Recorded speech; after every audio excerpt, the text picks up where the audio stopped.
Welcome back to season 3 of the podcast and the last episode of this season.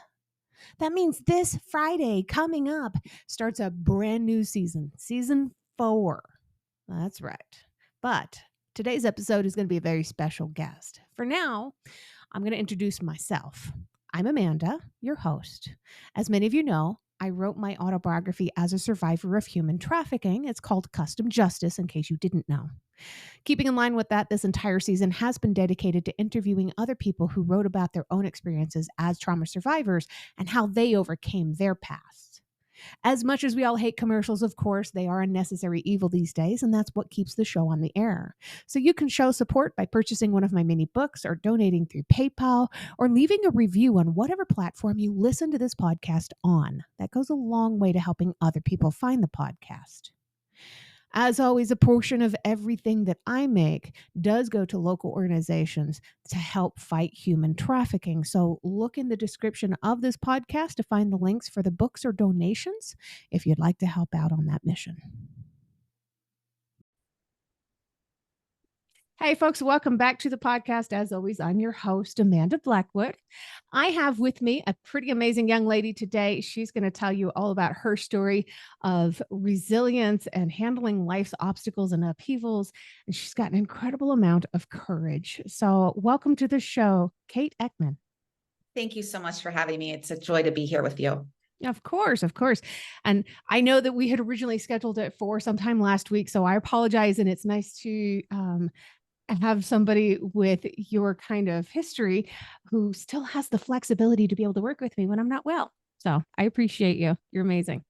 Oh, thank you. I like to look at silver linings, and I think that when you go through difficult times or struggles yourself, it's not in vain and it's not wasted. And your suffering and your struggling gives you an X-ray lens into the struggling and suffering of others. And so in that way, it's such a gift. And you can feel that genuinely and authentically when you speak to someone. They're not glazed over, that you can feel really seen and heard and acknowledged in your pain and in your inconvenience and in your loss. And so if and when you are going through that dark time, which I'm coming out of a very tumultuous year, but I'm grateful for it. It was a reframe of going from this is the worst thing that's ever happened and also the best thing, because it has been the catalyst for so much growth and transformation, and has, I'll say allowed, not forced, because it was my willingness to do the work that has transformed me into a completely new and improved version of myself. And so I think when we can look at the most catastrophic things that can occur as such a gift, that will really, really serve you. And for me, I don't want to go back to that person who was great, but I think if we're willing to allow some dark moments to make us better, wow, what a gift. So in that thing, let's thank those people. Let's thank those experiences for making us better. Absolutely. Let's start with who you were. Where are you originally from? Where did you grow up? Yeah, I grew up in Cincinnati, Ohio, so Midwestern gal, and left right after high school and haven't been back since. I mean, for visits, my family is there, but I knew there was something more for me than just what was offered in Ohio. Yeah. And not that there's anything wrong with Ohio. Sometimes I wish I was satisfied with a more peaceful, calm life, but my dreams and goals took me elsewhere. Yeah, and that's totally understandable. I kind of did the same thing with my hometown. When I was 18, I was living in northern Utah. I couldn't wait to get out of town.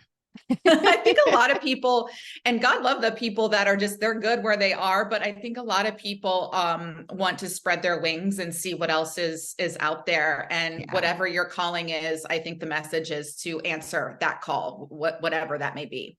Yeah. Yeah. Well, now you have a new calling in life because of everything that's happened. But let's talk a little bit about what was it that you had to go through? What hit you so hard that it completely changed your life?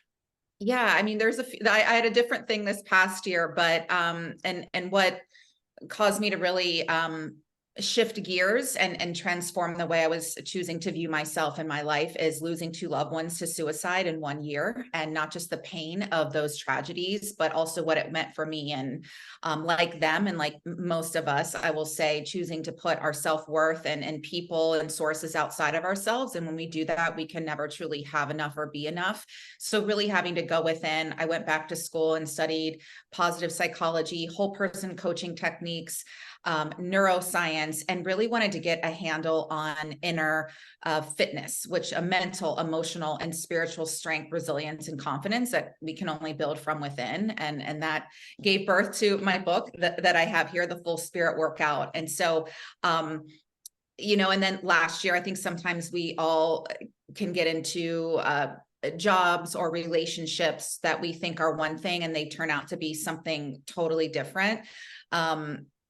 But again, it's happening for us. So I think anytime that our mental or emotional well-being is rocked, that's an awakening. So I'm now talking to God and my angels, like, okay, I'm ready to learn through pleasure and not pain anymore. And I'm doing my work. I've done my lessons, and I really feel that shift, and I feel learning my lessons now through pleasure rather than pain. So that's my wish for everybody, right?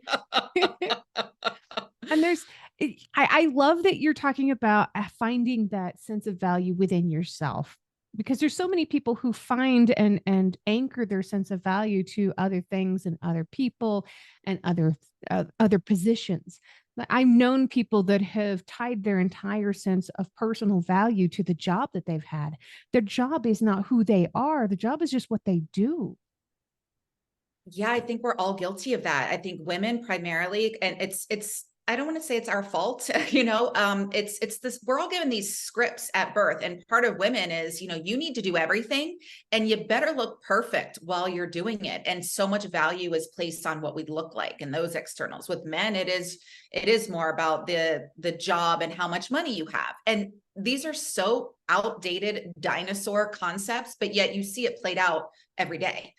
So it's up to us to choose to view ourselves as more than what we look like, more than our job and how much money we make. And when we do that, the beautiful thing that happens is when you do that inner work, you don't have to try so hard. You naturally look and feel better because you're doing the work. You attract more money, abundance. There can be more than just abundance of money, time, emotional support, love. I'm like, bring on the abundance of love. It isn't just financial gifts. And so I think it's something to be more aware of. And I think people have the intellectual understanding of this. They just don't know how to put it into practice so much. And that's why I do the work that I do and give people the practical tools and tips to really get in there and do it. But it is like going to the gym. You can't just go once and be like, "Ooh, I'm fit." We all know if you go to the gym once a year, you're not going to be fit. You have to keep going. But as you do go and as you do this work, you start to feel better. Your relationships improve. You feel, when you're fit and strong and healthy physically, you just feel better. So you want to keep going. And same with our emotional and mental health. Absolutely. And I've known a lot of people that believe that going to a therapist means that the therapist is going to, after a year of visiting them once a week, the therapist is going to wave a magic wand and it's going to be done. You wouldn't go to the gym to watch TV. So why are you going to a therapist to expect them to do all the work? Yeah, I mean, just like a personal trainer, they Right. can't do your push-ups and pull-ups for you. I mean, they could, but then you're wasting your money, and the results, your trainer's just going to get stronger. So Right. put in the work, and then the good news is the results are yours as well. Absolutely.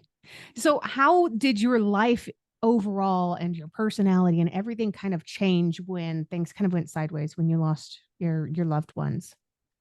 I think I had to really get honest about how I was choosing to live my life. And again, because you get so much validation from society, you're achieving these goals, you're doing things that impress people, you're making the money, you look the part. I always look the part from the outside, and that's why I think so many people were shocked to read the introduction to my book, even, where it's just like, wait, you struggled with self-esteem and you were constantly in anxiety and overwhelm and battling all these inner demons, but you made it look so good. And I think that's such a message to everybody. You see people like even you, it's like, oh, you look lovely and beautiful and happy. And we have no idea what's really going on for you. And maybe that day you are feeling beautiful and happy on the inside, brava. But we're humans. I think the sooner that we can embrace the full spectrum of human emotions, and that it's actually healthy to feel sad. It's healthy to feel angry at times. My coach, I started working with coaches when I was 23, and I remember sharing this story with her. And at the end, it was like, can you believe he did that? And she said, yeah. And she said, may we never be surprised when a jerk behaves like a jerk, and it's appropriate that you're upset.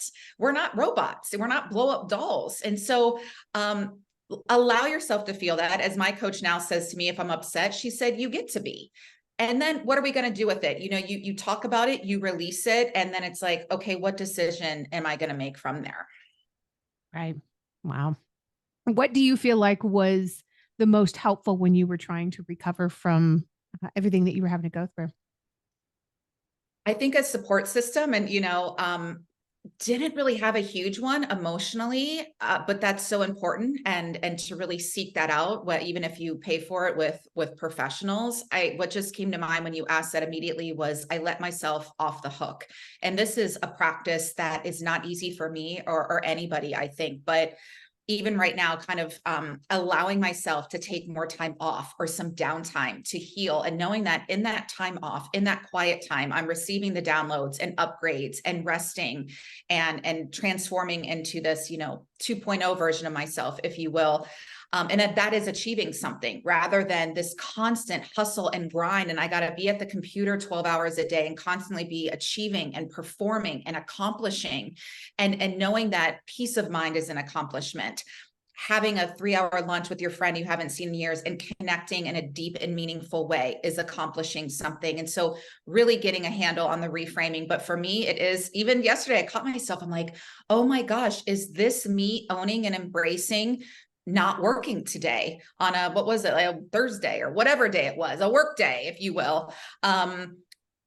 And really owning that and knowing that I'm raising my vibration, and from this, elevated state, I'm going to attract better, or at least more appropriate things and people in alignment with who I am now, and who I want to be and where I want to go. I think that is so beautiful. And I've just recently started kind of doing some of that myself. And I've been able to get a better handle on my medical issues because of that, because I'm taking a little time off here and there. Yeah. Yes, sometimes our medical issues will force us. When you're in the emergency room, there's no, going live on television, what I do. There's no, creating the next thing. You're not, writing this groundbreaking manuscript from the hospital bed. Maybe you're getting some ideas, but something tells me the medication's kind of taking you out of your creativity. And so sometimes we are literally forced, and I'm aware of that now, and so conscious of, I don't want to get there. So I'm going to take the preventative steps and measures, even if it seems counterintuitive, even if everyone around me is judging. How many times do you get the must be nice? Nobody had any problem with me working 16 hours a day and being burned out and filled with cortisol and crying every day and ending up in the hospital. Never, that's like normal. But then you go to the concert, you go on the last minute vacation, you take time off. You even get from the people like, oh, like my waiter the other day, oh, are you not working today? And he didn't even say it to be a hater, but it was just this concept of, can I not be at lunch for 2 hours on a Wednesday by myself in my Pilates outfit? Why do I have to be working? It's our culture. And so it is a conscious unsubscribing from that. And that's why you will probably need to spend some more time alone and quiet. You may have to say goodbye to some relationships. You may have to not write or call some people back. And right now I've moved into a place, and I can feel myself maybe disappointing some people who are used to taking and using and taking advantage of me, my energy, my desire to give, and being okay with not giving to them so that I'm giving to myself, and being okay with being somebody's villain. Can you believe, you hear that must be nice mentality, victim mentality. So please stop yourself. If you see the person on the lovely vacation, if you see the person doing whatever it is that you want to be doing, look at that as a sign that that is coming your way. look at that as that is possible for you. And it will be even more possible from you where you are happy for the person that's doing it and say, oh my gosh, it's so awesome. Enjoy yourself rather than must be nice. And it's really important to understand your own healthy boundaries too, and to have those healthy boundaries in place. Because, like you said, there's going to be those people that are accustomed to using and taking, and you have to know where to draw the line. And if this person is constantly using and taking, and not adding any kind of value to this relationship or this friendship in any way, that's not actually a friendship. That's a symbiotic relationship. That is a worm that's feeding off of the fish. Let's stop being the fish. Yeah. Yeah. And listen, this is not easy. This is simple. These are simple concepts that I think 9 out of 10 people understand and understand well intellectually. The challenge is putting this into practice consistently and making perhaps behavioral changes that you've never made. And it will feel uncomfortable. It will feel weird. It will also feel incredibly healthy and liberating and life giving.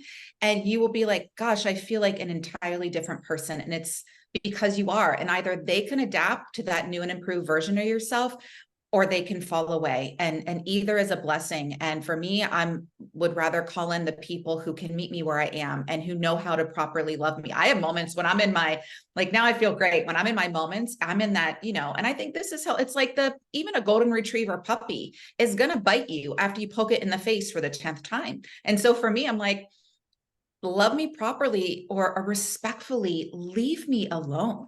Right.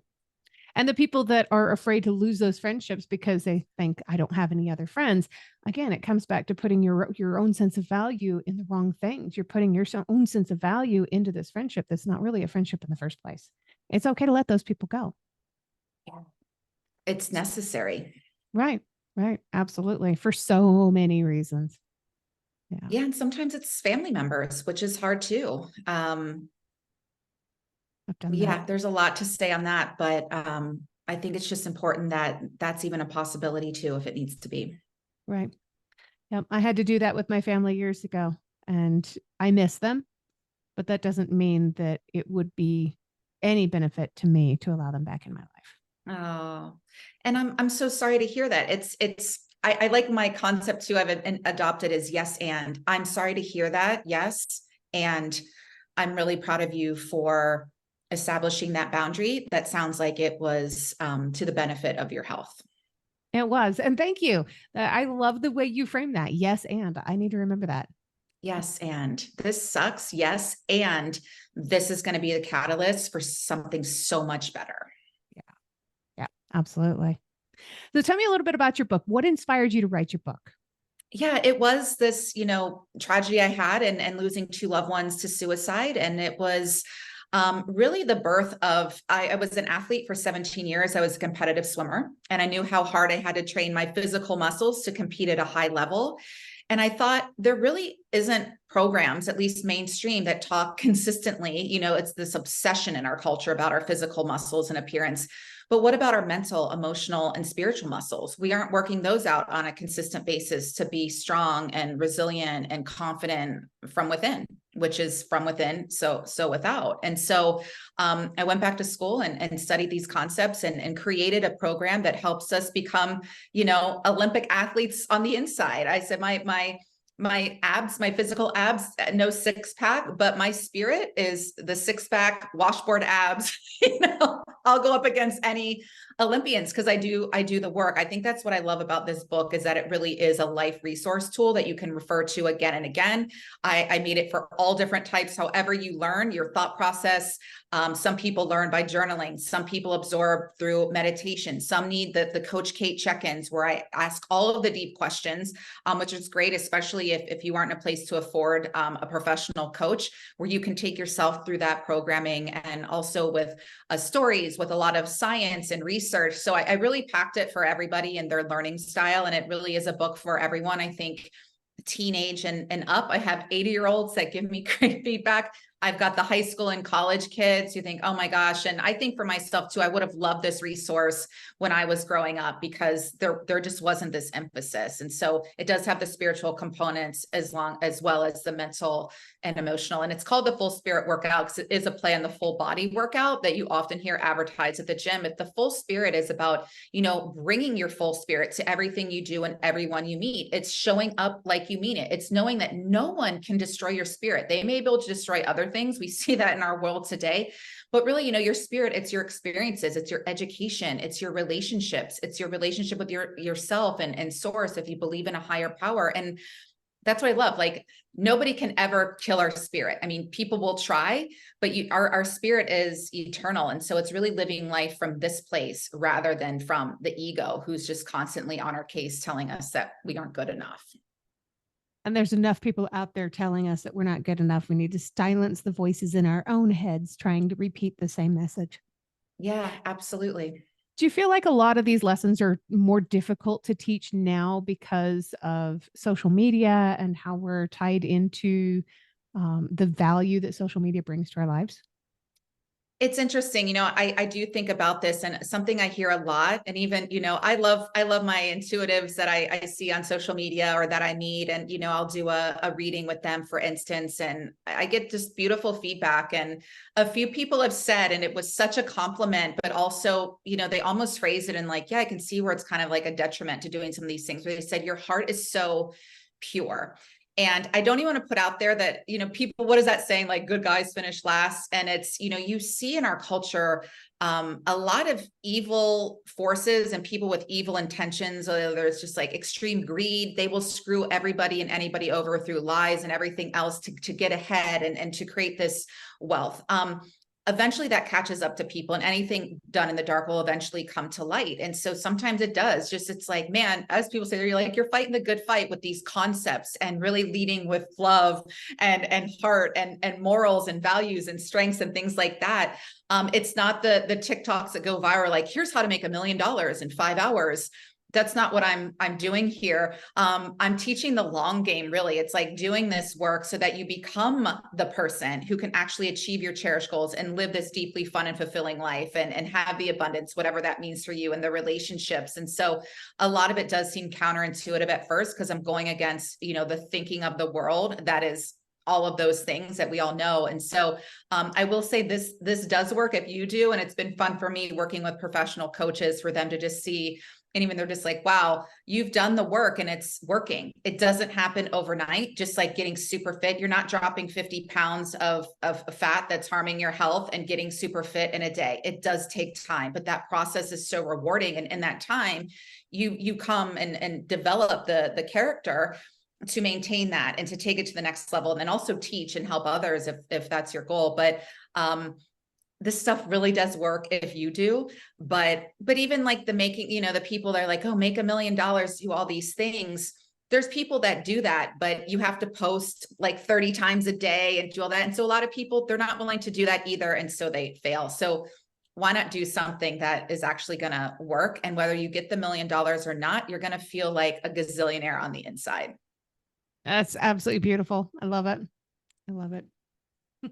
So who inspires you the most? Mm.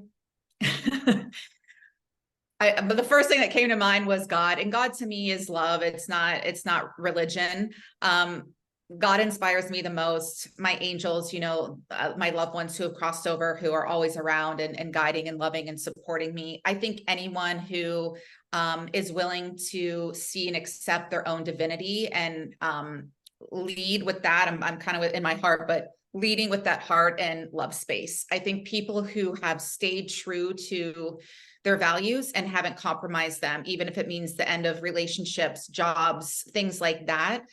Because like I said, the long game, eventually like you get your reward and it does pay off. And sometimes, I think, gosh, if I just would have sold out, I could have had X, Y, and Z, but I'm just like, I have to look at myself in the mirror every morning. I don't want to, I can't sell out. So, I think people like yourself inspire me. I think people that are willing to admit, like, I'm going through a hard time, or this happened, and it hasn't made you bitter or resentful or outwardly mean, those people inspire me. So people always go, I think, to like celebrities or a big public figure, and there's plenty of inspirational people in that space. But I think the people who inspire me more are like the lady at the Pilates studio who's like genuinely nice and truly cares about my answer when she says, "How are you doing today?"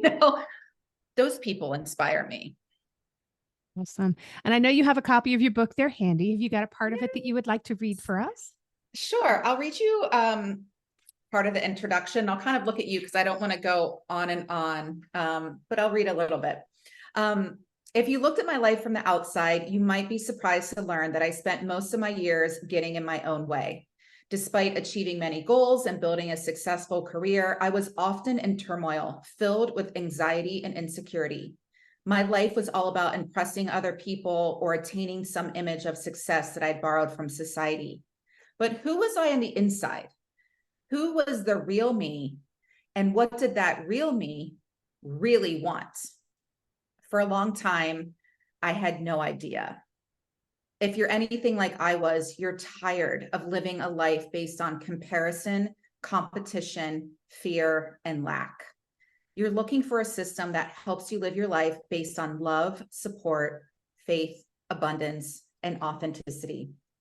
Maybe you're doing all the so-called right things to be happy and successful, but something's still missing. Maybe you're afraid you aren't good enough. Join the club. Maybe you feel like you're going nonstop, but for what purpose? Maybe you're asking yourself, is this as good as it gets? You might have even asked yourself, isn't there a way to shed my excess emotional pounds? Isn't there a way to get spiritually fit so that I can finally feel confident, fulfilled, peaceful, abundant, loving, and joyful? And I go on, but that is the essence of the full spirit workout. The full spirit workout. And where can people find this when they want to go grab it? It's everywhere books are sold. It's published through New World Library, which is a phenomenal publisher. They published one of my favorite books, The Power of Now by Eckhart Tolle, and which is like a bestseller 20 something years after the fact. He's amazing. And I went with that publisher because they do really quality books. And again, they kind of share my mission of quality over just like pumping stuff out. So we really carefully put this together for you, the reader, and it really is a beautiful journey of self-discovery. And you can get it anywhere. You can go to thefullspiritworkout.com for more information. And I really hope you'll work out with me. No sweating required. We're working out our inner muscles, our attitudinal muscles, and it really has just been such a gift and joy for me to present these concepts to the world. Awesome. Awesome. I'll make sure that I have links in the show description so that people can find your social medias and your books, and they can go out and purchase your books. My favorite question is always the one that I save for the very last question. And this is how I love to end the episode, is with your message telling us what is one thing that you truly love about yourself that's not related to your physical appearance. I love the fight in me, and that I never give up, even when I want to, and that I continue to come from a place of love and believe in myself and humanity, even when it's hard.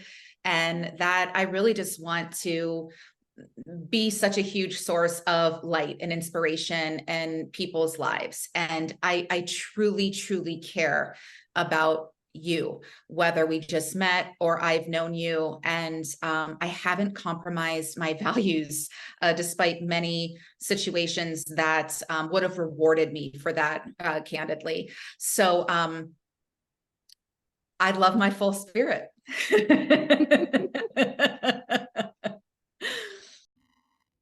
If you've enjoyed tonight's episode, please make sure you check out the episode description. There you'll find links on how you can learn more about this guest, links to connect with them on social media, and how to support the podcast. Remember, I don't get paid to do this.